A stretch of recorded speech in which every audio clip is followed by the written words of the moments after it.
তুমি করবে সৃষ্টি, তুমি করবে পালন, আর তুমি করবে সংহার। এই কর্ম যেন যুগে যুগে অহরহ ঘটে চলে বারংবার। তাই হবে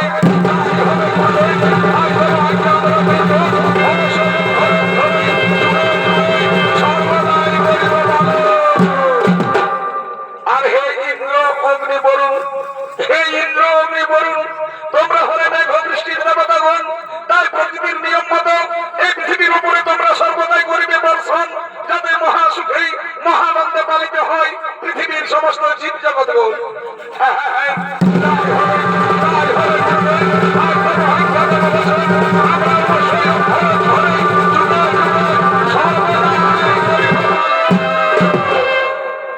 আর হে সূর্যদেব, বলি হে সূর্যদেব, তুমি হলো সৃষ্টিতত্ত্বের মূল আধার। তোমার ছাড়া বাঁচবে না জগতের কোন প্রাণ। তাই তোমার তাপ ও আলো তুমি পৃথিবীকে সর্বদাই করিবে প্রদান।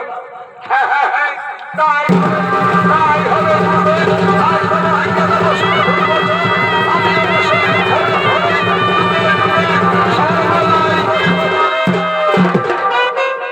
আর হে চন্দ্রদেব, বলি হে চন্দ্রদেব, তোমার স্নিগ্ধ সুমধুর আলো তুমি উত্তপ্ত পৃথিবীকে রাত্রিতে করবে শীতল। আর তোমার দেখিয়া জগৎবাসী আনন্দে হইবে। তাই তাই হবে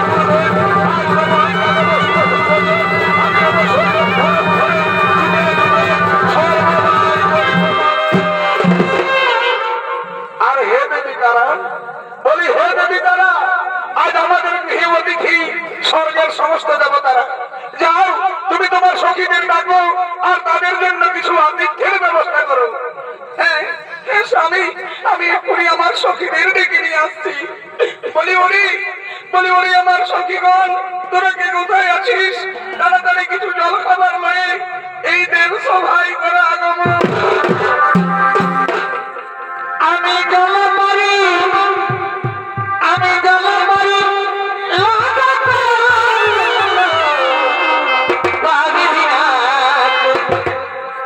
তুই আমার তুই আমার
কামমানে জর্জরিত হই ওই নির্জন কারণে করেছে গমন।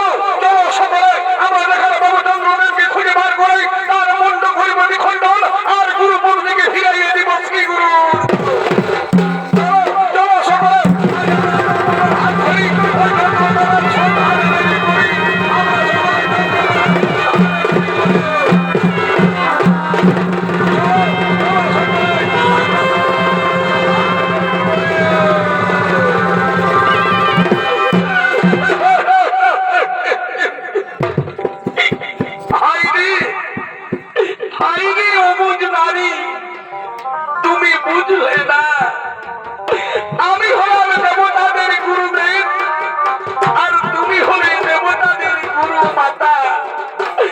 আজ এত বড় মান সম্মান জলাঞ্জলি দিয়ে তুমি পুত্র তুল্য পরপুরুষের হাত ধরে ঘর থেকে বেরিয়ে গেলে, এই অপমান, এই কলঙ্ক, এ মুখ আমি কেমন করে দেব সমাজে দেখাবো?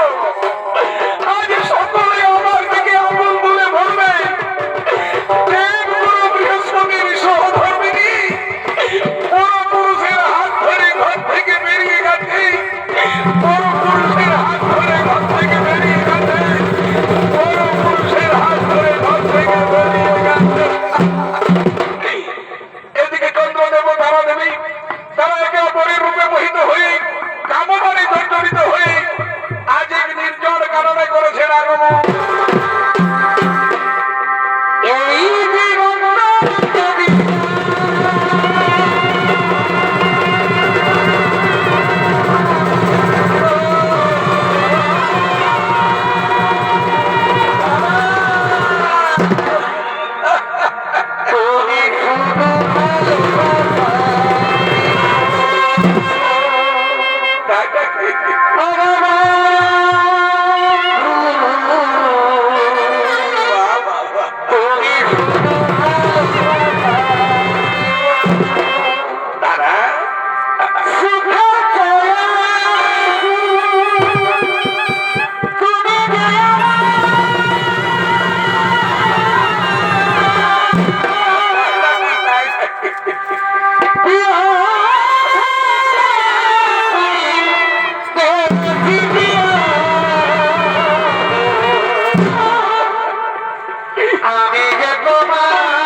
আমি যে সর্বস্ব অনুভব করছি চাঁদ, আমি যে সর্বস্ব অনুভব করছি। বলি চাঁদ, তুমি আমায় কখনো ভুলে যাবে না তো? তুমি কোনোদিন আমায় ছেড়ে দূরে চলে যাবে না তো? না না প্রিয়ে না, আমি জীবনে মরণে কোনোদিন তোমায় ভুলতে পারবো না প্রিয়ে। আর সারা পৃথিবী যদি একদিকে হয়ে যায় তবু তোমার আমার প্রেম কেউ কোনোদিন ছাড়াতে পারবে না। আমি সারা জীবন তোমার দুই বাহু এইভাবে জড়িয়ে ধরে রাখবো আর আদর করে বলবো, কি বলবে? তোমার নাচ দিব নাচ চালিয়া, আর কি দেবে গো? এখানে দিব সুন্দরী রাখিস আমার জাতি মান করব, সুন্দরী রাখিস আমার জাতি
করেছে, তাই একে ফিরিয়ে দেওয়ার কোনো প্রশ্নই থাকে না। সে শুধু আমার আর আমার। তাহলে শুনে যাও চাঁদ, যে রূপ সৌন্দর্যের বসে বসীভূত হয়ে এই কামাতুরা নারী আজ আমার মতো স্বামীকে পরিত্যাগ করে তোমার কাছে চলে এসেছে, তাই তোমার এই রূপ যৌবন ভরা দেহ আর বেশি দিন থাকবে না। যাও, আজ আমি তোমার অভিশাপ দিলাম, আজ থেকে তুমি ক্ষয় রোগে জর্জরিত হবে। প্রতিদিন একটু একটু করে ক্ষয় হতে হতে তুমি 15 দিনের মধ্যে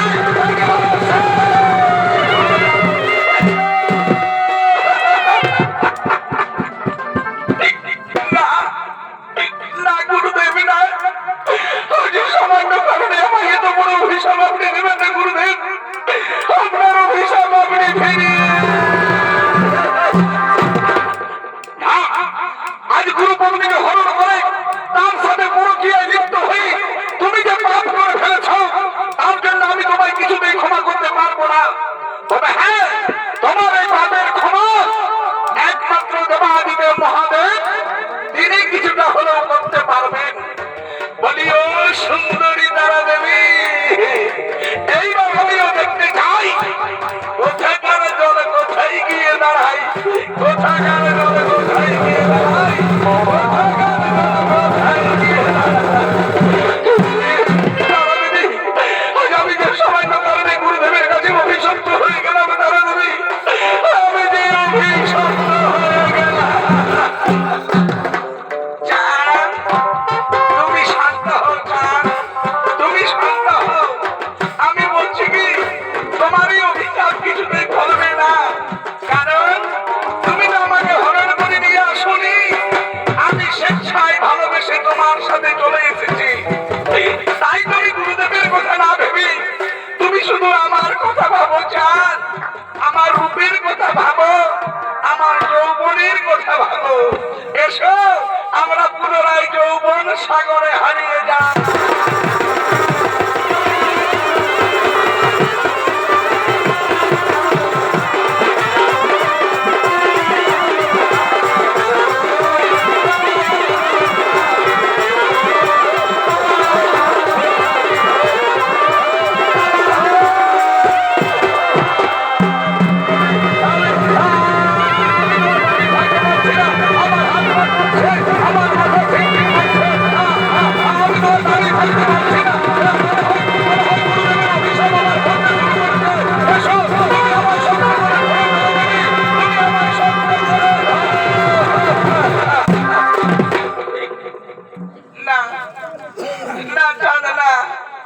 আমি আর তোমায় কিছুতেই স্পর্শ করবো না, কারণ তোমার থেকে তো আমিও কম পাপী নয়। আজ আমি একজন স্বামী সুহাগিনী নারী হয়ে তোমার মতো পরপুরুষের হাত ধরে আমি ঘর থেকে বেরিয়ে এসেছি। আমি ভেবেছিলাম তোমায় নিয়ে অনেক সুখী হবো চাঁদ, কিন্তু আমার সে ভুল আজ ভেঙে গেছে। নারীরা সুখী হয় তার প্রথম স্বামীর কাছে, যে স্বামী তাকে অগ্নি সাক্ষী রেখে হাতে শাখা, সেদিকে সিঁদুর গলায় মালা ভরিয়ে তাকে বধূরূপে আপন করে নেয়। আজ আমি ছুটে চললাম আমার সেই পূর্ব স্বামীর কাছে, সে আমায় যতই অপমান করুক, আমায় যতই লাঞ্ছনা করুক, তবু সে আমার স্বামী, আমার স্বামী দেবতা। আমি চললাম যা, আমি চললাম।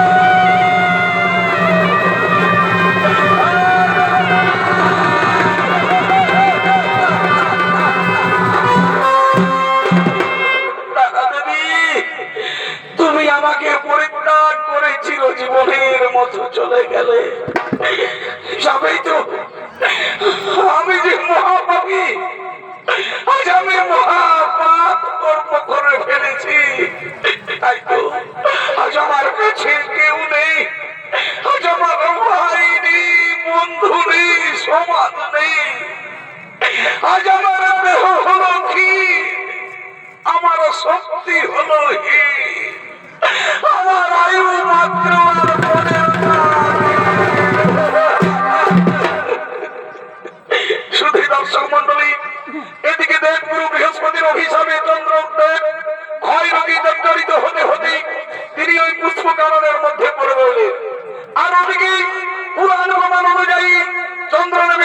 দিশা দাস খানা রমণী, কিন্তু চন্দ্রদেব কোনোদিনই তাদের স্ত্রী বলে এতটুকু ভালোবাসতনি। তাই তারা কিভাবে স্বামীর ভালোবাসা পাওয়া যায়, আজ তারা দেবাদিদেব মহাদেব চরণে পুষ্প নিবেদন করে তারা মানত করবেন যেন স্বামীর ভালোবাসা পায়। তাই তারা পুষ্প আহরণের জন্য আসছেন এই পুষ্প কাননের দিকে।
বেশ, তাহলে চলো চলো সকলে মিলে আমরা একসাথে যাই, গিয়ে দেখি সে ভূত না অন্য কিছু। বেশ চলো চলো। আরে এ তো ভূত নয়, একেবারে আমসি হয়ে শুকিয়ে যাওয়া যারা এক মানুষের প্রতিচ্ছবি। ভালো করে চেয়ে দেখ,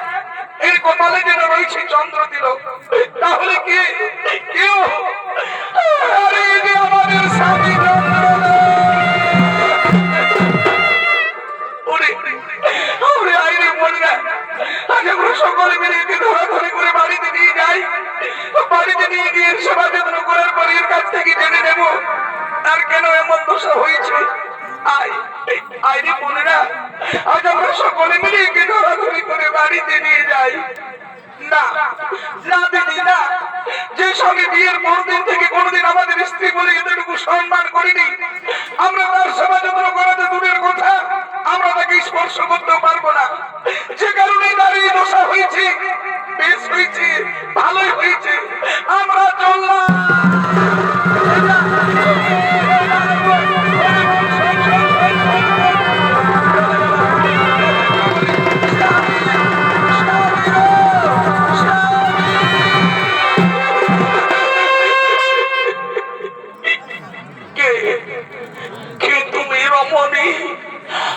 আমি তো তোমায় চিনতে পারছি না বলো বলো তুমি কে ওগো ওগো স্বামী তুমি আমায় চিনতে পারছো না আমি যে তোমার সহধর্মিনী না বাবা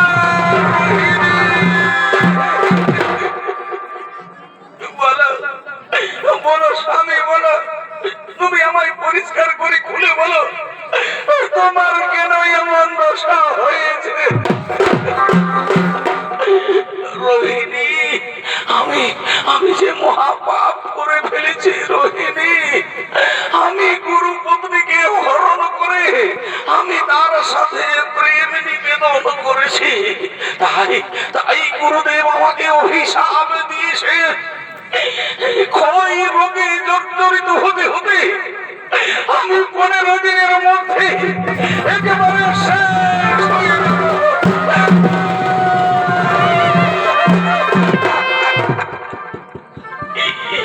রোহিণী আমি তো তোমাদের উপর কম অন্যায় অত্যাচার করিনি আমি জীবনে কোনোদিন স্ত্রী বলে তোমাদের এতটুকু ভালোবাসিনি তার জন্য আমায় ক্ষমা করে দিও রোহিণী আজ আমার দেহ হয়েছে আমার শক্তি হয়েছে আমার আয়ু মাত্র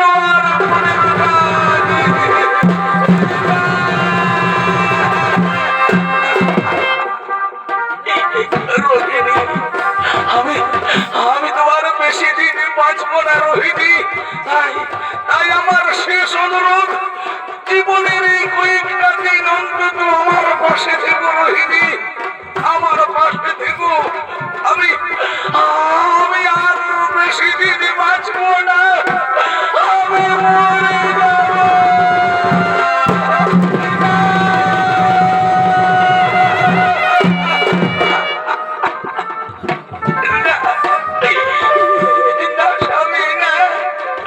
আমি তোমায় কিছুদিন মরতে দেবো না স্বামী স্বামী দেব না যদি আমি প্রকৃতই সত্যি নারী হয়ে থাকি আমি যদি প্রতিদিন এক মনে দেওয়া দিদি মহাদেবের চরণে পুষ্প নিবেদন করে থাকি তাহলে হে দেবা দিদি মহাদেব আজ আপনি যেখানে থাকুন না কেন প্রভু দয়া করে আমার এই অসুস্থ স্বামীকে সুস্থ করে দিন থাকো আমার এই শাখা সিঁদুরকে রক্ষা করো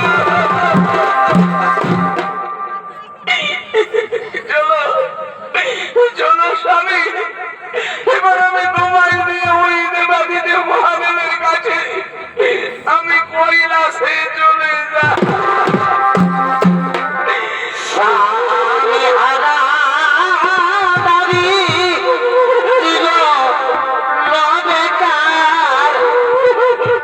বলি হাই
কাঁধে লয়ে আজ কৈলাসের পথে করেছেন গমন।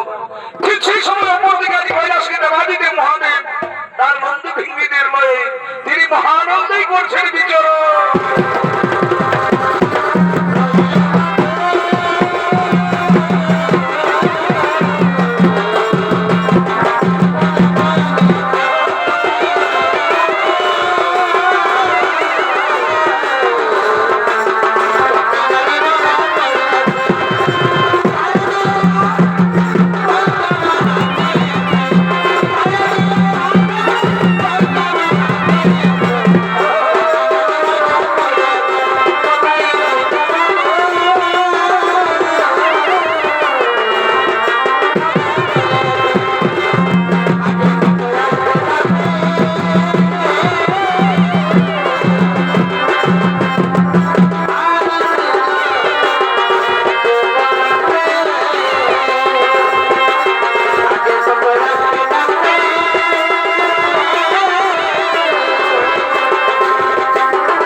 আমি চন্দ্রদেবের সহধর্মিনী না বাবা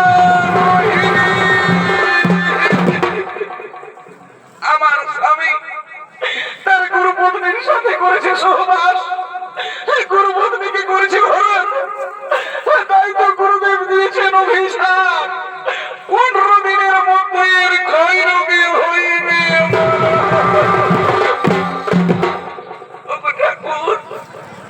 আমার স্বামীর অভিশাপ পূর্ণ হতে আর মাত্র 1টা দিন বাকি আছে। আপনি দয়া করে আমার এই অসুস্থ স্বামীকে সুস্থ করুন ঠাকুর। আমার শাখা সেতুকে রক্ষা করুন। রোহিণী, তুমি শান্ত হও। রোহিণী, তুমি শান্ত হও। আমি তোমার স্বামীকে অবশ্যই রক্ষা করতে পারবো, কিন্তু আমি তো তাকে সুস্থ করতে পারবো না। তুমি এক কাজ করো রোহিণী, তোমার এখানে মৃত্যু বোঝে জাতীয় রোগাজীর্ণ স্বামীকে তুমি আমার জটা ভরা মস্তকে করো স্থাপন। তুমি তাই হোক ঠাকুর। আজ আপনার কথা মতো আমার মৃত্যু বোঝে যাত্রী স্বামীকে আপনার জটা ভরা মস্তকে করি না।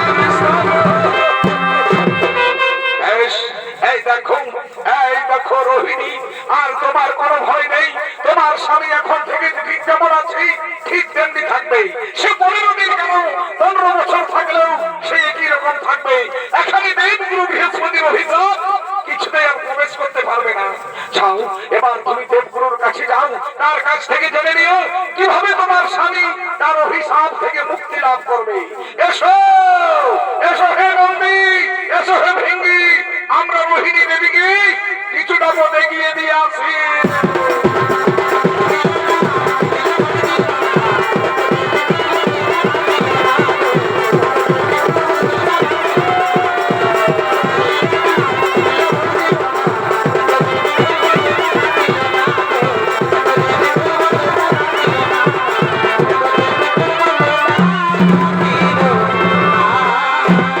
ওদিকে দেবগুরু বৃহস্পতি আজ বড় দুঃখে দুঃখিত হই তিনি শিব পূজা করিবার লাগি তার গৃহ মন্দিরে করেছেন আগমন।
তুমি যে আমার অগ্নি সাক্ষী করো স্বামী দেবতা, তাই আমার জীবনের সমস্ত পাপের প্রায়শ্চিত্ত করার জন্য আমি তোমার চরণ তলে ফিরে এসেছি। তুমি আমার পাপের প্রায়শ্চিত্ত করার সুযোগ দাও।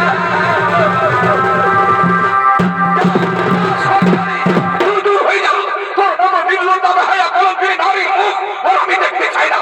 যা যা, তুই দূর হয়ে যা। আমি তোকে মারতে করে দেবো। মারো মারো স্বামী, মারো আমায় যত মারো মারো, তবু আমার পাপের প্রায়শ্চিত্ত করে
একবার ভালো করে চেয়ে দেখ, এক অভিশপ্ত রোগাজীর্ণ স্বামীকে বাঁচাবার জন্য তার কি আপ্রাণ চেষ্টা। আর তুই কি করেছিস? যখন তাদের রূপ ছিল, যখন তাদের যৌবন ছিল, তুই তার সাথে আনন্দের সাগরে ডুবে রইলি। আর যখন আমার অভিশাপে তাদের ক্ষয়রোগ হতে শুরু করলো, তুই তাকে পরিত্যাগ করে আমার কাছে ছুটে এসেছিস তোর সত্যিই মনে দেখাবে। আজ আমি তোর সত্যি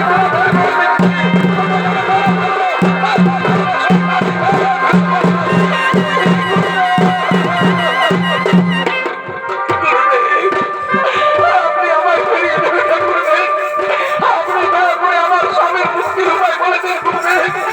আমার স্বামীকে মুক্তির উপায় রোহিণী, তোমার স্বামী যে কুকর্ম করেছে সেটার উপযুক্ত শাস্তি পেয়েছে, তুমি ফিরে যাও। পূর্বে আমার স্বামী কুকর্ম করেছে আর আপনার সহধর্মিনী তারাদেবী এ বুঝি অতি সুকর্ম করেছে, তাই না? পূর্বে এরা তো দুজনেই সমান দোষী, এরা তো দুজনেই সমান পাপী। তাহলে কেন আপনি আমার স্বামীকে এত বড় শাস্তি দিলেন আর ওকে কেন কোনো শাস্তি দিলেন না? এই অতি সুন্দরী বলে আজ আপনি জবাব দিন, নইলে নইলে জানিয়ে দেবো আপনাকে অভিশাপ। তুমি শান্ত হও রোহিণী, আমায় অভিশাপ দিও না। তোমার স্বামী ভক্তি দেখে আমি ধন্য হয়েছি, কিন্তু রোহিণী আমি গতকাল রাত্রিতেও তোমার স্বামীকে এক খন্ড শোষার নেই দেখেছিলাম, কিন্তু আজকাল আমি তাকে দেখতে পাচ্ছি না। তাহলে আজ কি তার অভিশাপের শেষ দিন? তুমি বড় দেরি করে এসেছো রোহিণী, তুমি আমার কাছে বড় দেরি করে এসেছো। আমার স্বামীকে আমি এমন জায়গায় লুকিয়ে রেখেছি যেখানে আপনার অভিশাপ আর কিছুতে প্রবেশ করতে পারছে না। সেখানে সে 15 দিন কেন 15 বছর থাকলেও সে যেমন আছে ঠিক তেমনি থাকবে। কি বললে রোহিণী? তাহলে বলো বলো তুমি তোমার স্বামীকে কোথায় লুকিয়ে রেখেছো যেখানে আমার অভিশাপ আর প্রবেশ করতে পারছে না? আমার ওই মৃত্যু পথযাত্রী রোগাজীর্ণ স্বামীকে আমি দেবাদিদেব মহাদেবের জটায় লুকিয়ে রেখেছি। ধন্য ধন্য নারী, তোমার স্বামী ভক্তি আমাকে মুগ্ধ করেছে। যাও যাও রোহিণী, তোমার ওই রোগাজীর্ণ স্বামীকে লয়ে তুমি সংতীর্থে চলে যাও। সংতীর্থের জলে স্নান করালে সে আমার অভিশাপ থেকে মুক্তি লাভ করবে, এমনকি সেটার আগে পূর্ণ রূপ পুনরায় ফিরে পাবে। তবে তাই হবে গুরুদেব, আপনার অপার দয়া ওই তম চরণে ভাগিনী নারীর শত শত প্রণাম। আমি আসি গুরুদেব, আমার স্বামীকে লইয়া আমি সংতীর্থেই চললাম, আমি সংতীর্থেই চললাম, আমি সংতীর্থেই চললাম। দেখলি হতচারী, নারী কাকে বলে তুই দেখলি? দেখলি হতচারী, নারী কাকে বলে? শুধু রূপেই নারীর আসল পরিচয় না, তার মধ্যে শ্রদ্ধা ভক্তি মায়া মমতা থাকতে হয়। কিন্তু তুই তো তা করলি না। আজ আমার মুখে চুরকালি দিয়ে তুই যে পাপ করে ফেলেছিস, তার জন্য আজ আমি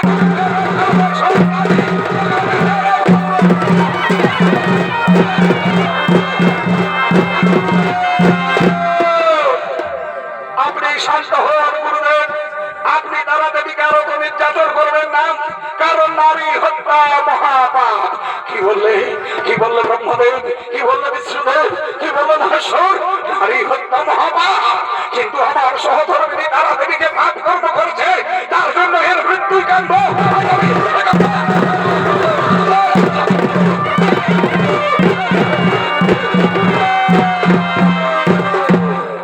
আপনি শান্ত হন গুরুদেব, একবার ভেবে দেখুন তারা দেবী যে অপকর্ম করেছে সেটা হয়তো কোন সৃষ্টিতত্ত্বের মধ্যেই পড়বে, যেহেতু আমরা সৃষ্টিতত্ত্বের মধ্যে রয়েছি। কি বললে ব্রহ্মদেব, কি বললে বিষ্ণুদেব, কি বললে মহেশ্বর, তারা দেবী যে অপকর্ম করেছে সেটা কোন সৃষ্টিতত্ত্বের মধ্যেই পড়বে, কিন্তু কিন্তু এটা তো অতি ঠিক কথা যে আমার সহধর্মিনী তারা দেবী চন্দ্রদেবের সাথে পালিয়ে গিয়েছিল। এটা তো অতি সত্য কথা, এটা তো অতি সত্য।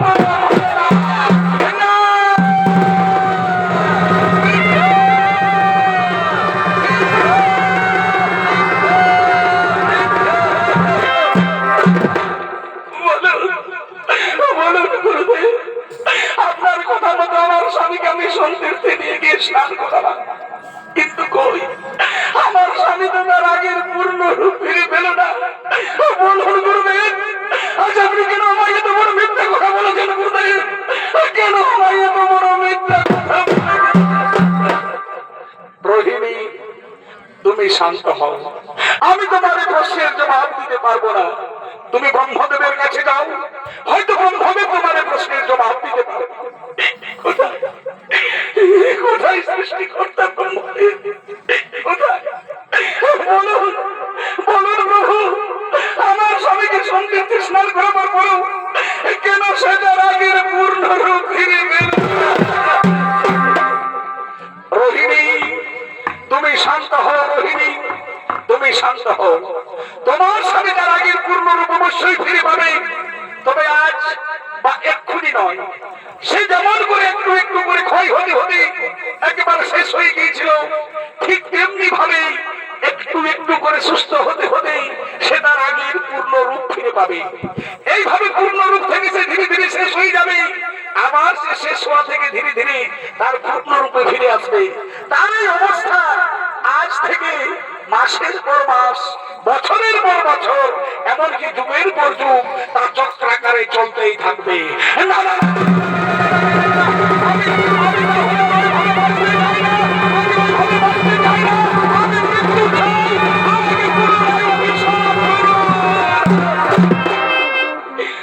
চন্দ্রদেব, তুমি শান্ত হও। চন্দ্রদেব, তুমি শান্ত হও। এ তো তোমার অভিশাপ নয়, এ হলো ভাগ্যের পরিহাস, নিয়তির খেলা। আজ তোমাকে নিয়ে শুরু হবে নতুন নতুন সৃষ্টিতত্ত্ব। তুমি এক মনে শোনো সেই কথাগুলো। ব্রহ্মদেব, আপনি দয়া করে একবার চন্দ্রদেবকে বুঝিয়ে বলুন, আপনি দয়া করে একবার চন্দ্রদেবকে বুঝিয়ে বলুন। শোনো শোনো চন্দ্রদেব, তুমি দেবগুরু বৃহস্পতির অভিশাপে একটু একটু করে ক্ষয় হতে হতে একেবারে শেষ হয়ে গিয়েছিলে, কিন্তু তোমার সহধর্মিনী রোহিণী যেদিন তোমায় দেবাদিদেব মহাদেবের জোড়ায় লুকিয়ে রাখলো, সেদিন সারা জগৎবাসী কেউ আর তোমায় দেখতে পেল না। সারা রাত্রিটা ঘোর অন্ধকারে থেকে রইল। সেদিন এক নতুন তিথির সৃষ্টি হলো, যার নাম হলো অমাবস্যা। তারপর তোমার সহধর্মিনী তোমায় সন্তীর্থে স্নান করাবার পরে তুমি একটু একটু করে সুস্থ হতে শুরু করলে। এইভাবে একটু একটু করে সুস্থ হতে হতে আবার যেদিন তুমি তোমার পূর্ণ রূপ ফিরে পাবে, সেদিন আরেকটি দিন সৃষ্টি হবে, যার নাম হবে পূর্ণিমা। এইভাবে অমাবস্যা থেকে পূর্ণিমা, পূর্ণিমা থেকে অমাবস্যা, এই 14টা দিন হবে এক একটা তিথি, তারাই হবে একত্রে চতুর্দশ। আর তোমার আকাশে উদিত অস্ত যাওয়াকে কেন্দ্র করে আজ থেকে লিখিত হবে দিন, ক্ষণ, মাস, বছর, পাঁজি ও পুঁথি। আর শোনো এমন, তোমার এই অমাবস্যা, পূর্ণিমা ও চতুর্দশ তিথির মধ্যেই পূজিত হবে স্বর্গের সমস্ত দেব।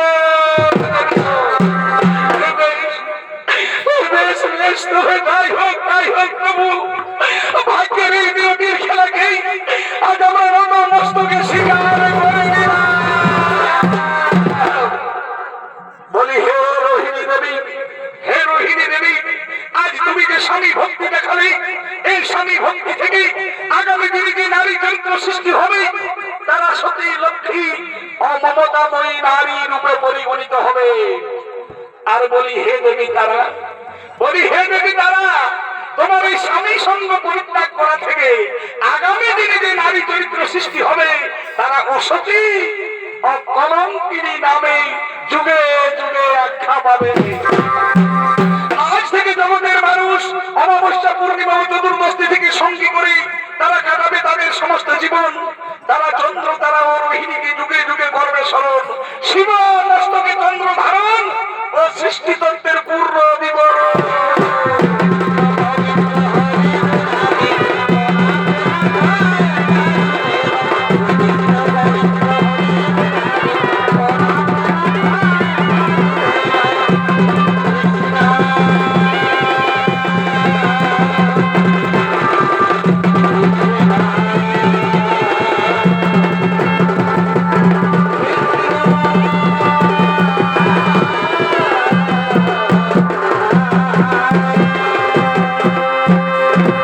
নমস্কার সুধী দর্শক মণ্ডলী, আমার মা ভাই ও বোনেরা, স্বর্গীয় তত্ত্বদর্শী নেপাল মহাকর্ষ শুক্লার পক্ষ থেকে এখানে শেষ হলো আমাদের দ্বিতীয় নিবেদন। শিব মস্তকে চন্দ্র ধারণ ও সৃষ্টি তত্ত্বের পূর্ণ